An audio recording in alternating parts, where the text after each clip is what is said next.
Hello साथियों, जय हिंद, जय भारत। कैसे हो? आशा करता हूँ कि आप सब बहुत अच्छे होंगे। आज मैं आप सभी के लिए लेकर आया हूँ विज्ञान से संबंधित वसा टॉपिक पर मोस्ट इंपोर्टेंट क्वेश्चन, जो कि आपके लिए सीईटी 12th लेवल और ग्रेजुएशन वालों के लिए वेरी वेरी मोस्ट इंपोर्टेंट रहने वाले हैं। मैं आपके लिए बहुत ही महत्वपूर्ण क्वेश्चन लेकर आया हूँ।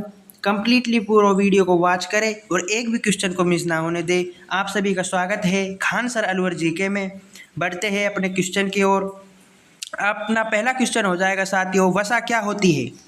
वसा क्या होती है? वसा एक चिकनाई युक्त खाद्य पदार्थ होती है जिसमें चिकनाई पाई जाती है। जो चिकनाई युक्त खाद्य पदार्थ जैसे कि घी, मक्खन, सरसों का तेल, अरंडी का तेल, नारियल का तेल आदि सभी वसा के अंदर आते हैं। वसा का खास बड़ा टॉपिक नहीं है, फिर भी इससे 2 या 3 क्वेश्चन आने की संभावना है। मैं आपके लिए बहुत ही very very most important question लेकर आया हूँ साथियों। कंप्लीटली पूरा वीडियो को वॉच करें। वसा का रासायनिक संगठन क्या होता है? मैंने आपको कल ही बताया था साथियों, जो प्रोटीन का होता है वही वसा का होता है। केवल बस वसा में नाइट्रोजन नहीं होता। क्या नहीं होता? नाइट्रोजन। और प्रोटीन में नाइट्रोजन होता है। इसमें कार्बन हो जाएगा, हाइड्रोजन हो जाएगा, ऑक्सीजन हो जाएगा, सल्फर हो जाएगा और फास्फोरस हो जाएगा। केवल नाइट्रोजन नहीं होगा। मैं आपको कल भी बता चुका हूँ। 1 ग्राम में कितनी वसा होती है? 1 ग्राम में कितनी वसा होती है? 1 ग्राम में 9.1 किलो कैलोरील होती है। कितनी होती है? 9.1 कैलोरील होती है। मैं आपको कल ही बताया था ना। प्रोटीन की कितनी होती है? 4.1 और वसा की कितनी हो जाएगी? 9.1। मोस्ट इंपोर्टेंट क्वेश्चन है दोस्तों, याद रखने लायक है, ठीक है ना। वसा को इमल्शन क्यों कहते हैं? क्योंकि ये जल में नहीं घुलती। वसा को इमल्शन क्यों कहते हैं? क्योंकि ये जल में अघुलनशील होती है। यदि आपसे पूछ ले वसा जल में नहीं घुलती इसलिए उसे क्या कहा जाता है, तो उसे इमल्शन कहा जाता है। क्या कहा जाता है? इमल्शन कहा जाता है। क्वेश्चन एग्जाम में किसी भी प्रकार आ सकता है साथियों। मैं ये नहीं बोलता कि जैसा मैं लिख रहा हूँ ऐसा या क्वेश्चन यही आएंगे, पर उनका लिखने का अंदाज, क्योंकि अब के एआई से क्वेश्चन बनेंगे। किससे बनेंगे? एआई के द्वारा क्वेश्चन बनेंगे। तो एआई किसी भी प्रकार से क्वेश्चन को दे सकती है। हमने लिखा है वसा को इमल्शन क्यों कहते हैं। एआई आपके एग्जाम में आ सकता है, वसा जल में एक घुलनशील होती है इसलिए वसा को क्या कहा जा सकता है? इमल्शन कहा जा सकता है। आपको तो इमल्शन याद रखना है। इमल्शन क्यों क्यों होता है आपको ये याद रखना है, ठीक है ना। वसा कौन से कार्बनिक पदार्थ में घुलनशील होती है? वसा जल में घुलनशील नहीं होती। वसा इधर बेंजीव, किसमें? इधर बेंजीव पदार्थ होता है उसमें घुलनशील होती है। किसमें घुलनशील होती है? इधर बेंजीव में घुलनशील होती है, ठीक है ना। यदि आपसे पूछ लिया कि वसा किस में घुलनशील होती है, तो वसा इधर बेंजीव में घुलनशील होती है, ठीक है। बढ़ते हैं अगले क्वेश्चन की ओर। अगला क्वेश्चन हो जाएगा वसा का बॉन्ड क्या होता है। जैसे हमने कल प्रोटीन का बॉन्ड पढ़ा था, हाइड्रोजन का बॉन्ड पढ़ा था, अब वसा का बॉन्ड। वसा का बॉन्ड एस्टर होता है। क्या होता है? एस्टर। एस्टर होता है वसा का bond. Very very most important question है दोस्तों, याद रखने लिए। आप इनको याद करके जाना। मैं गारंटी के साथ कह सकता हूँ कि इनसे बाहर कुछ नहीं आएंगे। मैं आपको पूरी वसा निचोड़ कर ले आया हूँ इस क्लास में। एस्टर यौगिक वसा कैसे बनते हैं? एस्टर, अब आपको पता है वसा का बैंड क्या होता है। वसा का बैंड एस्टर होता है। एस्टर होता है। एस्टर कैसे बनता है? एक अणु ग्लिसरॉल प्लस 3 वसीय अम्ल। जब एक अणु ग्लिसरॉल और 3 वसीय अम्ल मिल जाते हैं तो क्या बनता है? वसा बनता है। वसा बनता है। क्वेश्चन में ऐसे भी आ सकता है साथियों, एक अणु ग्लिसरॉल प्लस 3 वसीय अम्ल क्या होगा? तो एस्टर होगा। क्या होगा? एस्टर होगा।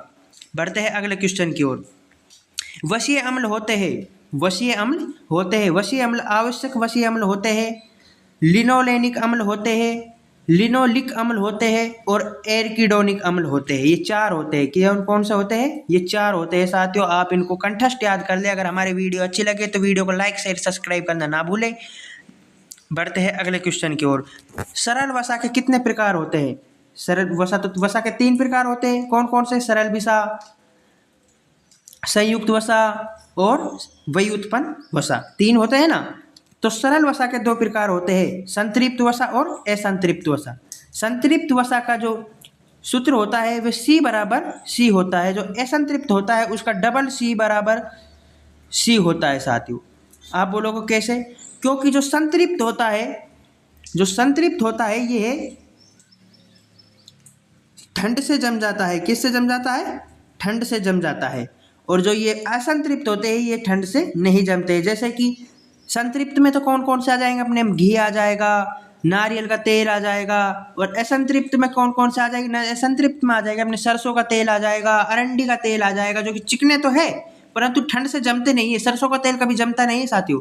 और जो घी होता है अपना, नारियल का तेल होता है, ये ठंड में जम जाता है। दोनों है ही चिकने, वसा ही है, परंतु उनमें यह फर्क हो जाता है कि एक संतृप्त होता है और एक असंतृप्त होता है। संतृप्त वसा में वसा कौन से होते हैं? जो संतृप्त वसा वो होते हैं जो ठंड से जम जाते हैं, ठंड में या जम जाते हैं, संतृप्त वसा वह होते हैं। असंतृप्त वसा कौन से होते हैं? वे पदार्थ जो ठंड में नहीं जमते हैं उन्हें क्या कहते हैं? असंतृप्त वसा कहते हैं। कौन सी वसीय अम्ल स्वास्थ्य के लिए अत्यंत लाभदायक होती है? ओमेगा-3 वसीय अम्ल। ओमेगा-3 वसीय अम्ल मैंने आपको इसका प्रोटीन में भी करवा चुका हूँ कि ये अलसी में पाया जाता है, ये मछली में भी पाया जाता है, मछली के तेल में भी पाया जाता है। ठीक है ना। ओमेगा-3 वसीय अम्ल ये स्वास्थ्य के लिए अत्यंत लाभदायक होता है। ओमेगा-3 वसीय अम्ल कहाँ पर पाया जाता है? ये मैकरेल, मछली का तेल, अलसी के बीजों में पाया जाता है। वेरी वेरी मोस्ट इंपॉर्टेंट है दोस्तों। मैकरेल, मछली का तेल, अलसी के बीज, वेरी वेरी मोस्ट इंपॉर्टेंट है। आप इनको याद करके अवश्य जाए। और हमारी क्लास कैसी लग रही है कमेंट में ज़रूर बताएं। व्युत्पन्न वसा का उदाहरण होता है, व्युत्पन्न वसा का उदाहरण होता है स्टेरॉइड। क्या होता है? स्टेरॉइड। व्युत्पन्न वसा मैंने बोला था ना 3 प्रकार के होते हैं, सरल वसा, संयुक्त वसा और व्युत्पन्न वसा। व्युत्पन्न वसा का स्टेरॉइड मतलब इससे ये किससे मिलकर बनता है? ये सरल वसा प्लस संयुक्त वसा दोनों से मिलकर बनता है, दोनों से मिलकर बनता है कई स्टेरॉइड। संतृप्त वसा के कोई 2 उदाहरण बताइए। संतृप्त वसा के 2 उदाहरण हो जाएंगे अपने, मक्खन हो जाएगा और नारियल का तेल हो जाएगा। मैंने आपको बता दिया। तो संतृप्त वसा कौन सी होती है साथियों? संतृप्त वसा वह होती है जो ठंड से जम जाती है। और ठंड में तो अपने मक्खन जमता है, नारियल तेल जमता है, आदि और भी होते हैं, लेकिन आपको 2 ही याद रख लोगे तो आपका डाला डल जाएगा, क्योंकि 2 से ज़्यादा नहीं पूछेगा। आपसे ये भी पूछ सकता है कि 2 संतृप्त वसा का नाम बताइए, या 2 संतृप्त वसा कौन से होते हैं, या आपसे ऐसे भी पूछ सकता है कि मक्खन संतृप्त होता है या असंतृप्त होता है। तो आपको घबराना नहीं है दोस्तों, आपको संतृप्त कर देना है। ठीक है ना। और सरसों का तेल पूछ ले तो आपको असंतृप्त कर देना है। क्या कर देना है? असंतृप्त कर देना है। बिल्कुल दिक्कत की बात नहीं है दोस्तों, मैं आपके साथ हूँ। खान सर अलवर जी के आपके बिल्कुल साथ है, आपको टेंशन लेने की कोई ज़रूरत नहीं है। संतृप्त वसा के कोई उदाहरण, 2 उदाहरण बताइए। इसके भी 2 उदाहरण पूछ ले, सरसों का तेल और अरंडी का तेल। अब मैं आपको बता चुका हूँ असंतृप्त वसा के 2 उदाहरण जो ठंड में नहीं जमते हैं वे क्या हो जाएगी? वह असंतृप्त वसा हो जाएगी। तो ठंड में सरसों का तेल नहीं जमता, ये चिकना तो होता है, पर कभी ठंड में आप इसको फ्रीज में भी रखोगे तो तब भी नहीं जमेगा। अरंडी का तेल ये ठंड में सर्दियों में नहीं जमते हैं, सरसों का तेल भी सर्दियों में नहीं जमता है और अरंडी का तेल भी सर्दियों में नहीं जमता है। ठीक है ना। कभी आपने जमता देखा है क्या? नहीं जमता देखा होगा। और घी को आप रख दो सर्दियों में, ऑटोमेटिक जम जाता है।